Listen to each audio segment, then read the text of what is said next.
எங்களுடைய பெண்கள் சமூகமானது கல்வியினூடாக தங்களை வலுப்படுத்தணும் என்றதில் நான் மிக முக்கியமாக என் வாழ்க்கை வரலாறு சொன்னாலும் அது உங்களுக்கு உறுதுணையாக இருக்கும் என்று நம்புகிறேன். என்னுடைய மனைவி ஒரு டாக்டராக இருந்ததன் காரணமாகத்தான் என் பிரச்சனை நடக்குது. அந்த பிரச்சனை நடந்த நேரத்தில் என்னுடைய மனைவி ஒரு டாக்டராக இருந்ததன் காரணமாகத்தான் என்ன அரெஸ்ட் பண்ணி திடீரென்று வந்து அரெஸ்ட் பண்ணி கூட்டிகிட்டு போகிறாங்க. எனக்கும் அந்த குற்றச்சாட்டுக்கும் இடையில் எந்த விதமான சம்பந்தமுமே இல்லை. அவள் என்னை சந்திக்கிறதுக்கு கிழமையில் ஒரு நாள் தான் டைம் தருவாங்க, சனிக்கிழமை ஒரு 20 மினிட்ஸ், அதுவும் 1 மணி 2 மணி 2:30 மணிக்கு பிறகு தான் டைம் தருவாங்க. இவ வந்து 7 மணிக்கு பேரை கொடுக்கணும். சனிக்கிழமை காலையில் வந்து அந்த சிஐடி ஆஃபீஸுக்கு நீங்கள் போயிருப்பீங்க நான் நினைக்கிறேன். சிலவங்க சந்தர்ப்ப சூழ்நிலை எங்களுடைய அன்பு மௌலவி 1 வருஷம் அவரையும் சிறையில் வச்சுருந்தாங்கன்னு சொல்லி எல்லாரையும் அல்லா ஜல்ல ஷானவத்தால் ஒரு பெரிய ஒரு சோதனை உள்ளக்கு ஆக்கினான். அந்த நேரத்தில் என்னுடைய மனைவி அங்கே வந்து 7 மணிக்கு நாங்கள் வந்திருக்க அவங்க ப்ரெசன்ட் பண்ணி நான் மட்டும்தான் 1 மணி 2 மணி வரைக்கும் இருக்கிடமில்லை. நேற்று கூட நான் வைஃபோட இந்த ரோட்டில் போகிற நேரத்தில் வைஃப் சொல்கிறா, இந்த இடத்துல நான் வந்திருப்பேன், இந்த இடத்துல ஒரு தண்ணி வாங்கி குடிக்கிறதுக்கும் அந்த சிஐடி இருக்குது ஏரியாவில் ஒரு கடை ஒன்று இல்லை, ஒரு டீ குடிக்கிறதுக்கு ஒரு சாப்பாடு வாங்கி தின்றதுக்கு அந்த ஏரியாவில் கடை இல்லை.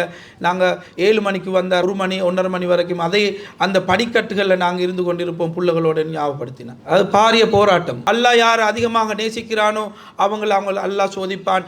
ஈமான் உள்ளவங்களாக நாங்கள் இருக்கணும்.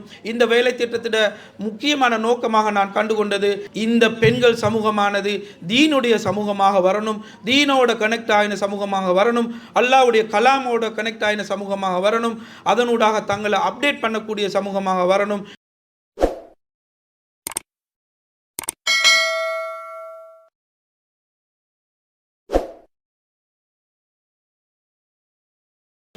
பிஸ்மில்லாஹிர் ரஹ்மானிர் ரஹீம்.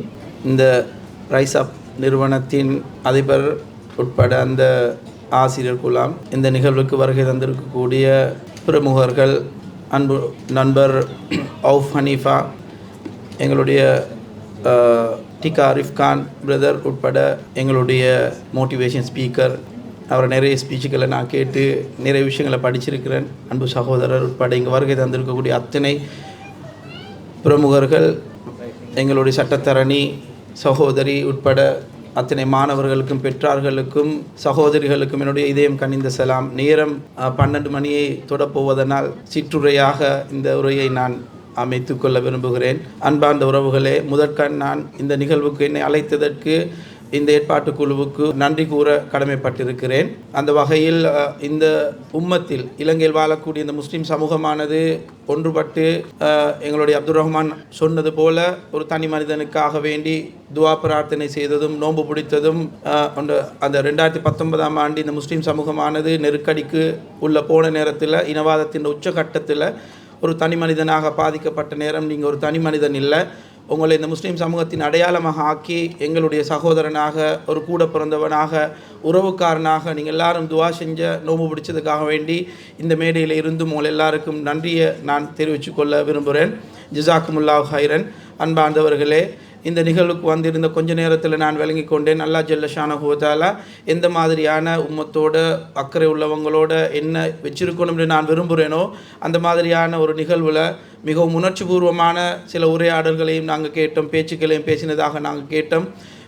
மனசு தளர்ந்து போனது. அல்லாஹ் ஜல்ல ஷானஹு வ தஆலாவை கொண்டு மட்டுமே எல்லாம் நடக்கும் என்று சொன்ன அந்த தௌவாவை செய்யக்கூடிய நிகழ்வாக அந்த நிகழ்வில் அவுஃப் ஹனீஃபா பிரதருடைய இன்டர்வியூ வந்து எனக்கு மட்டும் இல்லை நிறைய மக்களோட உள்ளத்தில் கண்ணீரை வர வச்சிருக்கும்னு சொல்லி நான் நினைக்கிறேன். நாங்கள் இன்றைக்கி உலகத்தில் பார்க்கக்கூடிய அடைவுகள் எல்லா விஷயங்களையும் வந்து நாங்கள் தீனுடைய வெளிச்சத்தில் பார்க்குற நேரம் மட்டும்தான் அதோட நலவுகளை நாங்கள் காண்றோம். சசி விஜயேந்திரவையும் அவுஃப் ஹனீஃபாவையும் ஃபோட்டோவில் பார்த்த நேரத்தில் எங்களோட உள்ளத்தில் அவுஃப் ஹனீஃபாக்குள்ள பக்தியும் கண்ணியமும் அது ரொம்ப வித்தியாசம். நாங்கள் ஈமான் உள்ளவங்கன்னு சொன்ன வகையில் உலகத்தில் அடையக்கூடிய அடைவுகளை தாண்டி அல்லாஹ் ஜல்ல ஷானஹு வ தஆலா இடத்துல ரிவார்ட்ஸ் எடுக்கிறதையும் அல்லாஹ்வுடைய பொருத்தத்தை அடைஞ்சு கொள்வதையும் மேன்மையாக கருதுகிற உம்மத்துன்ற வகையில் நாங்கள் அவுஃப் ஹனீஃபாவை மேன்மையாக உள்ளத்தில் பெரிய ஒரு ஸ்தானத்தில் வச்சு பார்க்குறோம். அதால் தான் இன்னமும் நான் ரஸ்மி பிரதருக்கு அவருடைய இன்டர்வியூவை கேட்டதுக்கு பிறகு அன்றைக்கும் அந்த கண்ணீர் அவரோட பேச வச்சது என்ன, அது ஒரு முன்னுதாரணமாக நாங்கள் சாதாரணமான மனிதராக இருந்து தௌவா செய்கிறதை தாண்டி இந்த உலகத்தில் சொர்க்கம் என்று அல்லது பிரபல்யம் என்று உச்சகட்டத்தில் இருந்த ஒரு மனிதன் திடீரென்று தௌவா உள்ள அல்லாட அழைப்பை ஏற்று அது உள்ளுக்கு வாரதுன்றது ப்ராக்டிக்கலி நாங்கள் ஒன்றும் கற்பனை செய்ய இயலாத ஒரு விஷயம். ஆகப்பெரிய ஒரு தியாகம். அவர் சொன்ன வார்த்தைகள் தான் என் மனசில் திருப்பி திருப்பி கேட்குது. அல்லாஹ் தான் அவர் அழைப்பிச்சார். மீடியா எவ்வளோ டெவலப்பாக இருந்தாலும் கூட அல்லாஹ் விரும்பினா அல்லாஹ் ஹிதாயத்தை கொடுப்பான். இன்றைக்கு பெரிய ஒரு சந்தோஷமான விஷயம். நான் வார நேரத்தில் ரஸ்மின் சகோதரர் என்னோட பேசிக்கொண்ட நேரம் சொன்னார், சில தாய்மார்கள், அதாவது இந்த உமன்ஸை, அதாவது இந்த பெண்கள் சமூகத்தை நாங்கள் ஏன் வலுவூட்டணும்ன்றதுக்கு நீங்கள் சில பேசுகிற நேரத்தில் சில முன்னுதாரணங்களையும் சொல்லி இவங்கள தியாகம் உங்களோட வைஃப்ட விஷயங்களையும் சொல்லி பேசுங்கன்னு சொல்லி சில டிஸ்கஷனில் சொன்னார். இந்த எங்களோட அவுஃப் ஹனீஃபா பிரதருடைய ஸ்பீச்சை கேட்டதுக்கு பிறகு ஒரு அதாவது அவர் வாழ்ந்தது ஐயாமுல் ஜாஹிலியா காலத்திலிருந்து சஹாபாக்களில் மாற்றம் வார மாதிரி அவருடைய மாற்றம், அவருடைய அந்த அந்த டேர்ன் வந்து அல்லாவுடைய நெருக்கத்துக்கு கொண்டு வந்து சேர்க்கிறதுக்கு இருந்த அந்த 2 பெண்களுமே ஒரு முன்னுதாரணம் என்று நான் கருதுகிறேன். அவருடைய தாய் அவருடைய ஐயாமுல் ஜாஹிலியா லைஃப்பில் இருந்து அவர் இந்த நேரான வழியில் கொண்டு வரதுக்காக வேண்டி அவர் செஞ்ச அந்த துவாக்களும் தியாகங்களும் தான் இன்றைக்கி சசி விஜேந்திரன் என்பவர் அவுஃப் ஹனீஃபாவாக மாறுறதுக்கு காரணமாக அமைஞ்சது. அதே மாதிரி அவருடைய வைஃப் ஒரு தீனுள்ளுக்கு வந்தவங்களாக இருந்தாலும் அவங்களோட வழிகாட்டலும் அவங்களுடைய கேள்விகளும் அவங்களுடைய அந்த பேச்சுக்களும் வந்து சசி விஜேந்திரன் அந்த ரூபத்தில் இருந்து அவர் ஒரு அவுஃப் ஹனீஃபாக மாற்றுது. அன்பார்ந்தவர்களே, அன்பார்ந்த தாய்மார்களே, எங்களோட எல்லாருடையும் நோக்கம் வந்து நாங்கள் இங்கே வந்திருக்கிறதுடைய நோக்கம் வந்து இந்த பெண்களை வந்து இண்டிபெண்டாக சுயமாக அவங்களோட தொழில்களை இண்டிபெண்டாக இந்த சமூகத்துக்கு வலுவூட்டுவதற்கு பொருளாதார ரீதியாக கல்வி ரீதியாக வலுவூட்டுவதற்கான பெரிய ஒரு வேலை திட்டத்தை இந்த ரைஸ் அப் நிறுவனமானது செஞ்சுட்டு போகிறத நான் வீடியோவில் கண்டேன். உண்மையிலே மனசுக்கு சரியான ஒரு சந்தோஷமாக இருந்தது. இவ்வளோ பெரிய ஒரு வேலை திட்டத்தை இந்த மாதிரியான ஒரு சின்ன ஒரு குரூப் சேர்ந்து செஞ்சுட்டு போகிறாங்களே. நாங்கள் நலிம் ஹாஜியார் அந்த காலத்தில் நலிமியால் இவ்வளோ பெரிய ஒரு சமூகத்தில் சேஞ்ச் ஒன்று எடுகேஷனில் உண்டாக்குறதுக்கு அவர் காரணமாக அமைஞ்சார். அதே கன்செப்டை இந்த சமூகத்தில் இருக்கக்கூடிய பெண்களுக்குள்ள மாற்றம் கொண்டு வரணும் என்றதை ஒரு பெரிய ஒரு அவங்களோட அந்த டெடிகேஷனோட எந்த விதமான அதாவது பொருளாதாரத்தை எதிர்பார்த்து இல்லாமல் செஞ்சுட்டு போகிறாங்கன்றது எனக்கு பெரிய ஒரு அற்புதமான ஒரு மெசேஜாக காதல் இருந்தது. இந்த இன்ஸ்டிடியூட்டை நடத்திட்டு போகிறவங்க இவ்வளோ பெரிய ஒரு வேலை திட்டத்தை இவ்வளவு இலங்கை முழுக்க இருக்கக்கூடிய பெண்களை வலுவூட்டுவதற்காக வேண்டி மார்க்கத்தோட கனெக்ட் பண்ணுறதுக்காக வேண்டி வேலை திட்டத்தை செஞ்சுட்டு போகிறாங்க. நாங்கள் எல்லாரும் பேசுகிற விஷயம்தான், இந்த யுகமானது நவீனமயப்படுத்தப்பட்டு மீடியாக்களூடாக டிஜிட்டலைஸ் படுத்தப்பட்டு டிஜிட்டல் ஸ்க்ரீனோட வாழுத காலத்தில் அல்லாவோட கலாமோட அல்லாவுடைய குர்ஆனோட கலாமோட அந்த ஸ்க்ரீனோட அல்லாவோட கனெக்ட் ஆகக்கூடிய ஒரு சமூகத்தை உண்டு பண்ணக்கூடிய பாரிய ஒரு பணியை இந்த நிறுவனம் செஞ்சுட்டு போகிறது நான் பார்க்குறேன். இன்றைக்கு உலகமானது அலங்கரிக்கப்பட்டிருக்குது. எங்கே போனாலும் இந்த மீடியாக்களை போய் பார்க்கக்கூடிய விஷயங்களும் வந்து தலிப்பியால் தயிர் திங்கிற மாதிரி சரியான சிக்கலான ஒரு யுகம் தான் இந்த மீடியா யுகம். இருந்த போதிலும் அதனூடாக எங்களுடைய தௌவாவை இவங்க வீடுகளில் இருக்கக்கூடிய தாய்மார்களுக்கு குழந்தைகளுக்கு வயதிலே தாண்டி குர்ஆனோட கனெக்ட் ஆகக்கூடிய விஷயங்களில் ஹதீஸ் கலைகளை சொல்லிக் கொடுக்கக்கூடிய விஷயங்களில் பயான்களை இந்த சமூகத்தை இஸ்லாமிய விழிப்புணர்வோடு அல்லாவோட கனெக்ட் ஆகுவதன் ஊடாக மட்டுமே வலுப்படுத்தணும் என்று செய்யக்கூடிய இந்த பாரிய தாவா பணிக்கு நான் நன்றி செல்ல உண்மையிலே கடமைப்பட்டிருக்கிறேன். அன்பார்ந்த தாய்மார்களே, இலங்கையில் வாழக்கூடிய முஸ்லீம் சமூகமானது 2019ஆம் ஆண்டில் எங்களுக்கு எதிராக இனவாதத்தின் உச்சகட்டத்தில் பெரிய ஒரு சூழ்ச்சியை செஞ்சு எங்களுக்கு இதுக்கு பிறகு இங்கே இருக்கக்கூடிய நிகழ்வு, அதாவது இந்த முஸ்லீம்களுடைய இருப்பிடம் இலங்கையில் சாத்தியமாகுமா, முஸ்லீம்களுக்கு இருக்கேலுமா, மியன்மாரில் மாதிரி கப்பல் ஏறி எங்கெங்களை ஏற்றி அனுப்புவாங்கன்னு சொல்லி தெரியாத ஒரு சூழ்நிலை எங்களுடைய பிரஜா உரிமையை அளிப்பதற்காக வேண்டி பாரிய ஒரு செயல் திட்டம் கொண்ட ஒரு பிளானை கொண்டு வந்து தான் எங்களுக்கு எதிராக அந்த நிகழ்ச்சியை செஞ்சாங்க. அன்பார்ந்த தாய்மார்களே, நாங்கள் எல்லாரும் ஒன்றுபட்டோம். நாங்கள் எல்லாரும் ஒன்றுபட்டு எங்களோட எல்லா விதமான பாகுபாடுகளையும் அரசியல் தாண்டி இயக்கம் தாண்டி ஊர் தாண்டி எல்லாரும் ஒன்றுபட்டதன் காரணமாக எங்களுடைய துவாக்களை அல்லாஹ் கபூல் செஞ்சதன் காரணமாக 30 வருடங்களுக்கு மேலே ஒரு இனமானது ஒழிக்கப்பட்ட நேரம் அந்த அநியாயத்துக்கு எதிராக கிட்டத்தட்ட 33 தசாப்தங்களுக்கு மேலே ஆயுதம் தாங்கி யுத்தம் செஞ்சு அடைய முடியாத அடைவுகளை எங்களுடைய துவாக்களூடாக நாங்கள் வெறுமனே 2 வருஷத்தில் நாங்கள் அடைஞ்சு கொண்ட அடைவுகளை நேற்று முந்தினாத்தும் அறுவடை செஞ்சு கொண்டு இருக்கிறோம்னு சொன்னால் நாங்கள் அது பொய்யாக மாட்டாதுன்னு நான் நம்புகிறேன். அன்பார்ந்தவர்களே, இந்த விஷயத்தை நாங்கள் எப்படி பார்க்கணுமெண்டா ஒரு இலங்கையர்னு சொன்ன முறையில் நான் நேற்று கூட எங்களுடைய டாக்டர் ரைஸ் முஸ்தபா அவரோட நான் கதைச்சிட்டு இருந்தேன். இந்த நிகழ்வானது முஸ்லீம் சமூகத்துக்கு எதிராக செய்யப்பட்ட சதியாக இருந்த போதிலும் கூட இனங்களுக்கு இடையில் முருகல் ஏற்படுத்துவதன் ஊடாக இந்த இலங்கைன்னு சொல்லி நாங்கள் பிறந்து வளர்ந்து வாழக்கூடிய இந்த தேசத்தின் பொருளாதாரத்தை அதன் கட்டமைப்பை சர்வதேச ரீதியில் பாதிப்புக்குள்ளாக்குவதன் ஊடாக டாக்டர் ஷாஃபி என்ற ஒரு தனி மனிதருக்கு எதிராக செய்யப்பட்ட ஒரு சூழ்ச்சி இல்லை, முஸ்லீம் சமூகத்துக்கு எதிராக செய்யப்பட்ட ஒரு சூழ்ச்சி இல்லை. அரசியல் அதிகாரத்தை தக்க வச்சு கொள்வதற்காக வேண்டி இலங்கை என்று சொன்ன இலங்கையர்கள் என்று சொன்ன அந்த நேஷனலுக்காக வேண்டி அந்த நேஷனாலிட்டியை டிஸ்ட்ராக்ட் பண்ணணும் என்றதுக்காக வேண்டி இலங்கையின் வாழக்கூடிய அந்த தனித்துவத்தை அல்லது இலங்கையர்கள் என்று சொன்ன அந்த தனித்துவத்தை இல்லாமலாக்குவதற்காக வேண்டி செய்யப்பட்ட சூழ்ச்சியில் அவங்க அரசியல் குளிர்காய முனைந்தாங்க. அவங்களுடைய கெட்ட நேரம். முஸ்லீம்கள் இலங்கையில் இருக்கக்கூடிய முஸ்லீம்கள் அல்லாவோட நெருக்கமானவங்க. நாங்கள் நிறைய நாடுகளுக்கு போயிருக்கிறேன். இருந்த போதிலும் இலங்கையில் வாழக்கூடிய இந்த முஸ்லீம் சமூகமானது அல்லாவோட மிக நெருக்கமானவங்க வகையில் நாங்கள் எல்லாரும் ஒன்று சேர்ந்து அல்லாஹ்விடத்தில் துவா செஞ்சோம். அன்பார்ந்தவர்களே, அந்த துவாக்கள பிரதிபலன் 2 வருஷத்தில் 25 வருஷத்துக்கு மேலே டிகாபுரோ என்னோட சொல்லி கொண்டிருந்தார். 25 வருஷத்துக்கு மேலே எங்களுக்கு அம்பானைக்கு தந்து எங்களை விரட்டி அடித்து ஆட்சி செய்ய நினைச்ச அந்த ஆட்சியை தூக்கி வீசி அல்லாஹ் அவங்கள மேன்மைப்படுத்தி இன்றைக்கு மகளிர்கள் இவ்வளவு அழகாக அபாய்கள் எடுத்துக்கொண்டு ஃபர்தாக்கள் எடுத்துக்கொண்டு எங்களுடைய கல்ச்சரோட வாழ்வதற்குரிய சூழல் அல்லாஹ் உருவாக்கியிருக்கார்.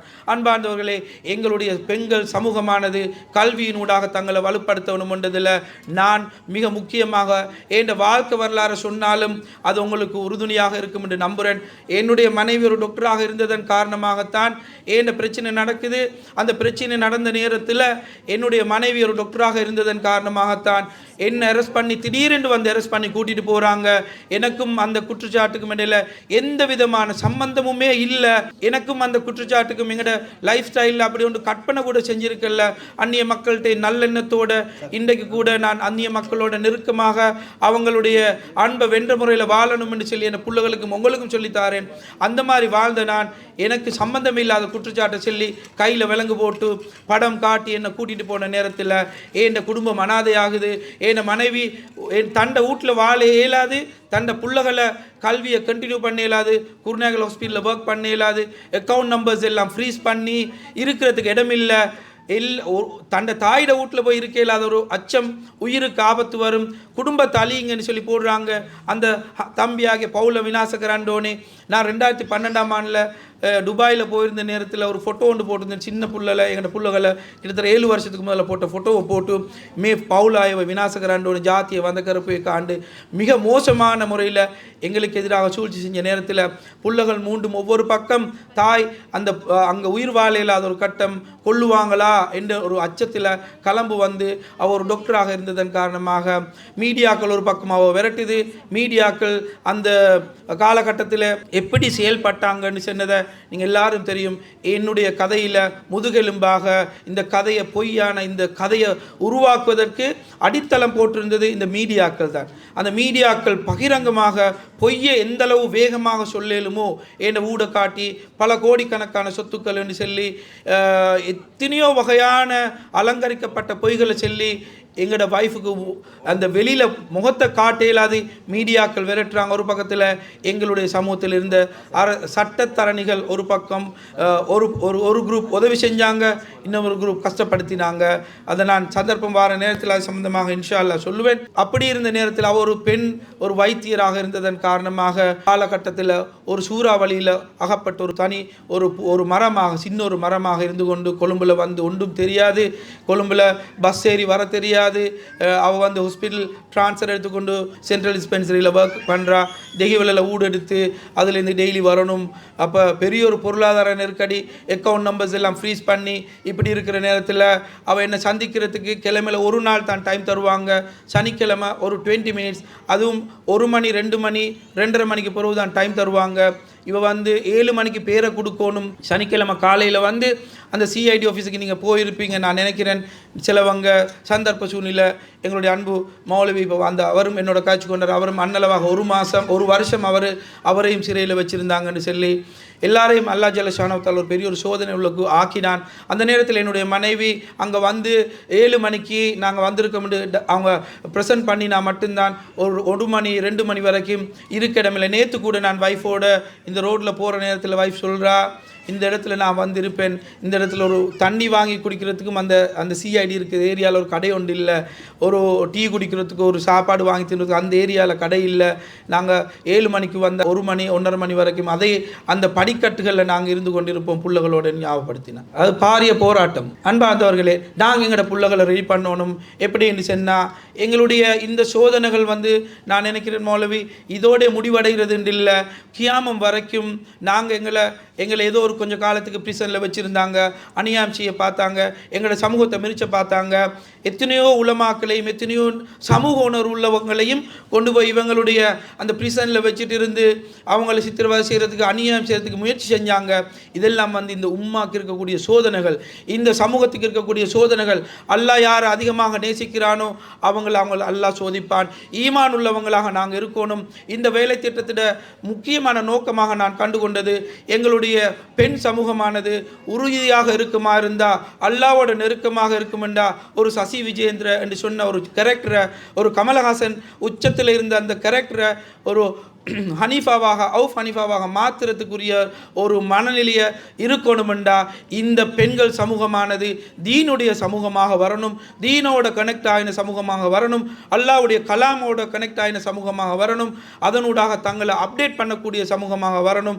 அல்லாட உதவியை தஹஜ்ஜத்தில் எழும்பி அல்லாட உதவியை தொழுகையிட பேணுதலாக இருப்பதன் ஊடாக அடைஞ்சு கொள்ள சமூகத்தில் இந்த பெண் சமூகம் உருவாகமெண்டா இந்த சீரழிவில் இருந்த இந்த ஐயாமுல் ஜாகிலியால் இருந்த சமூகத்தை அல்லாஹ் நேர்வழியை கொண்டு வரத்துக்கு அந்த தாயின்றையும் அந்த மனைவியின்றையும் வழிகாட்டலும் அவங்களோட துவாக்களும் காரணமாக அமைஞ்ச மாதிரி நீங்கள் எதிர்பார்க்கக்கூடிய உங்களுடைய குழந்தைகள் உங்களுடைய எதிர்கால சந்ததிகள் வந்து உறுதியாக முஸ்லீம்களாக இந்த நாட்டில் மேன்மையோட வாழணுமெண்டா எங்களுக்கு கொடுக்க வேண்டிய ஒரே ஒரு விஷயம் இருக்குமெண்டா அல்லாவை கொண்டு மட்டுமே தான் எல்லாம் நடக்கும். அல்லாவின் ஊடாக மட்டுமே தான் நாங்கள் வெற்றி அடையலும். தோல்வியிலிருந்து வெளியே வரணுமா நாங்கள் அல்லாவோட கனெக்ட் ஆகணும் என்றதை கண்ட மக்கள் இலங்கையில் வாழக்கூடிய முஸ்லீம் சமூகமானது வெறும் 2 வருஷத்தில் எல்லாரும் ஒன்றுபட்டு கரங்களை நாங்கள் அல்லாட பக்கம் ஏந்தின காரணத்தால் மட்டுமே நான் ஆரம்பத்தில் சொன்ன மாதிரி வெற்றி கண்ட சமூகம்.